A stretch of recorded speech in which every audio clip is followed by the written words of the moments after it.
Pengacara Hotman Paris dampingi pemeriksaan Febri Adriansyah sebagai tersangka di Kejaksaan Agung.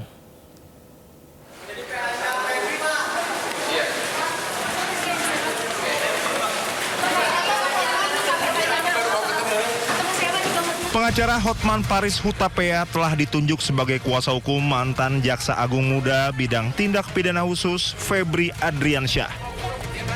Hotman pun mendampingi Febri menjalani pemeriksaan di Gedung Kejaksaan Agung Jakarta. Hotman mengatakan Febri diperiksa sebagai tersangka dalam kasus dugaan tindak pidana korupsi dan tindak pidana pencucian uang. Sebelumnya Hotman mengungkapkan ditunjuk sebagai kuasa hukum Febri. Surat kuasa diserahkan kepadanya pada Jumat pagi. Tim Liputan Anyus melaporkan. Pengacara kondang Hotman Paris menyoroti perubahan status hukum mantan Jampitsus Febri Adriansyah dari tersangka jadi saksi lalu berubah lagi menjadi tersangka. Menurut Hotman, perubahan status ini berpotensi menimbulkan pertanyaan publik terkait kepastian proses hukum yang tengah berjalan.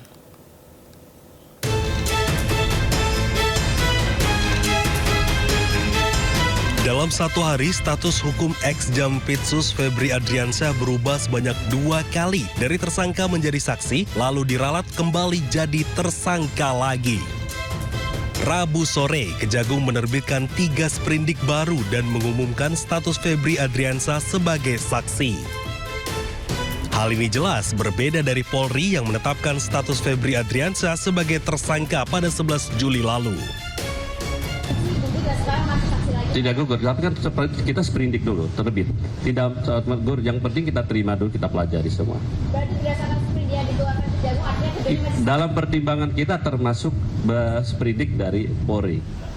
Orang dan sprindik dari Polri. Tapi untuk sprindik yang dikeluarkan Kejagung artinya 2 orang itu masuk saksi? Iya, diantaranya sebut oknum salah satu negara. Hanya berselang beberapa jam setelahnya, Kejagung pun meralat pernyataannya terkait status Febri. Dalam siaran pers resmi, Kejagung menyebut status Febri masih sebagai tersangka. Berubah-ubahnya status hukum ex-Jampitsus Febri Adriansyah ini pun mengundang kritik tajam pengacara kondang Hotman Paris. Melalui unggahan di akun Instagram pribadinya, Hotman pun mengaku heran dengan dinamika penangkapan perkara tersebut. Pernyataan Hotman ini langsung jadi perhatian warganet dan memicu berbagai tanggapan di media sosial. Tim Liputan iNews melaporkan. Sebelumnya Kejaksaan Agung sempat meralat pernyataannya tentang status hukum mantan Jampitsus Febri Adriansyah. Dalam pernyataan terbarunya, Kapus Penkum Kejagung Anang Supriyatna mengatakan bahwa status hukum Febri masih tetap tersangka terkait kasus dugaan korupsi batubara, Asabri, dan Krakatau Steel.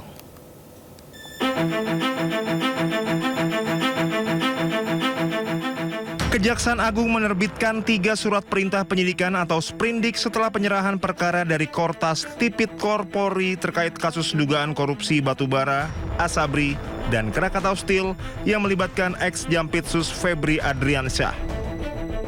Kapus Penkum Kejagung Anang Supriyatna menjelaskan sprindik tersebut menegaskan status Febri tetap tersangka. Hal itu didasari penetapan tersangka yang dilakukan sebelumnya oleh penyidik Kortas Tipikor Polri. Saat ini, Kejaksaan Agung telah menerbitkan sprindik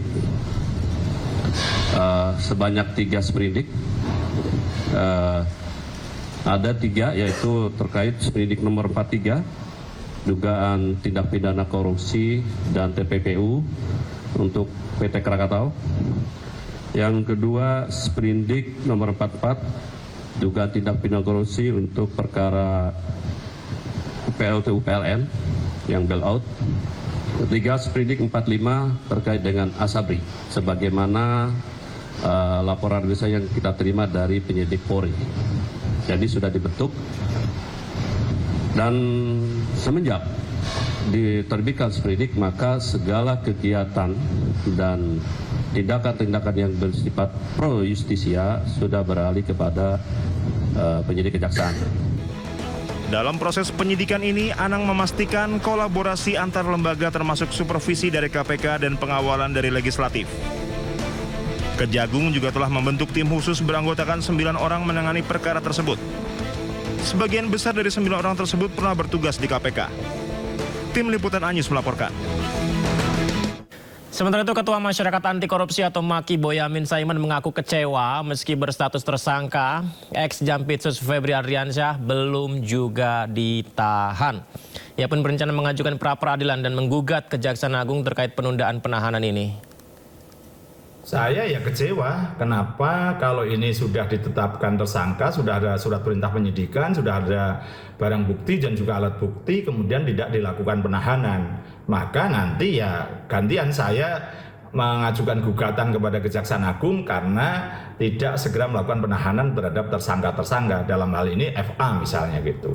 Dasarnya apa? Pasal 158 huruf E KUHP yang baru, di sana dikatakan penundaan tidak sah termasuk objek pra-peradilan. Nah, kalau sudah tersangka tidak ditahan itu kan namanya itu menunda-nunda gitu kan. Karena harusnya kan ditahan karena ancaman hukumannya juga tinggi, di atas 5 tahun gitu.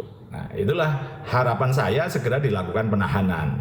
Nah, kalau nanti Pak Febri juga melakukan pra-peradilan tidak sahnya penetapan tersangka atau tidak karena ditahan gitu, tidak sahnya penahanan, ya mereka juga harus siap juga. Memang penyidik itu sekarang bisa diuji dari kanan, dari kiri, dari pelaku maupun dari si korban. Nah, kami mewakili korban gitu. Jadi saya kemarin agak ada perbaikan bahwa penetapan tersangkanya tidak gugur.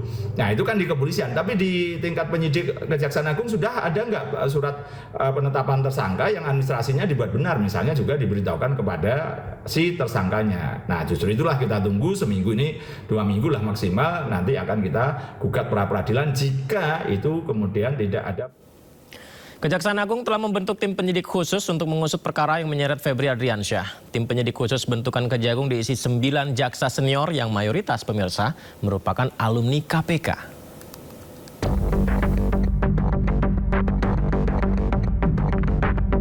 Kejaksaan Agung telah membentuk tim penyidik khusus yang diisi 9 jaksa senior yang mayoritas merupakan alumni KPK untuk mengusut perkara yang menyeret ex-Jampitsus Febri Adriansyah.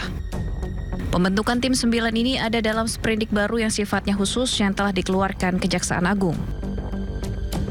Deretan jaksa yang tergabung dalam tim 9 sengaja dipilih berdasarkan pengalaman dalam menangani kasus korupsi.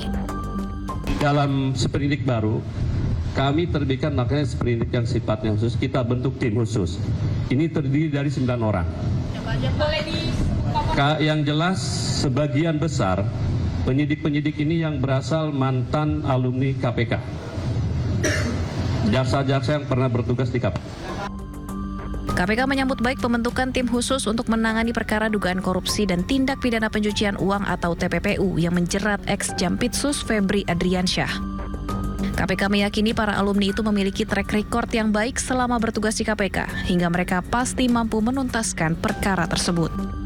Melihat ini progres yang positif karena Kejagung kemudian dengan segera membentuk tim khusus ya, yang kemudian beranggotakan diantaranya adalah mantan-mantan dari insan KPK ya, khususnya di Jaksa Penuntut Umum. Artinya kami melihat memang kompetensi, pengalaman ketika mereka bertugas di KPK dibutuhkan untuk bisa membantu dalam proses penyidikan perkara tersebut.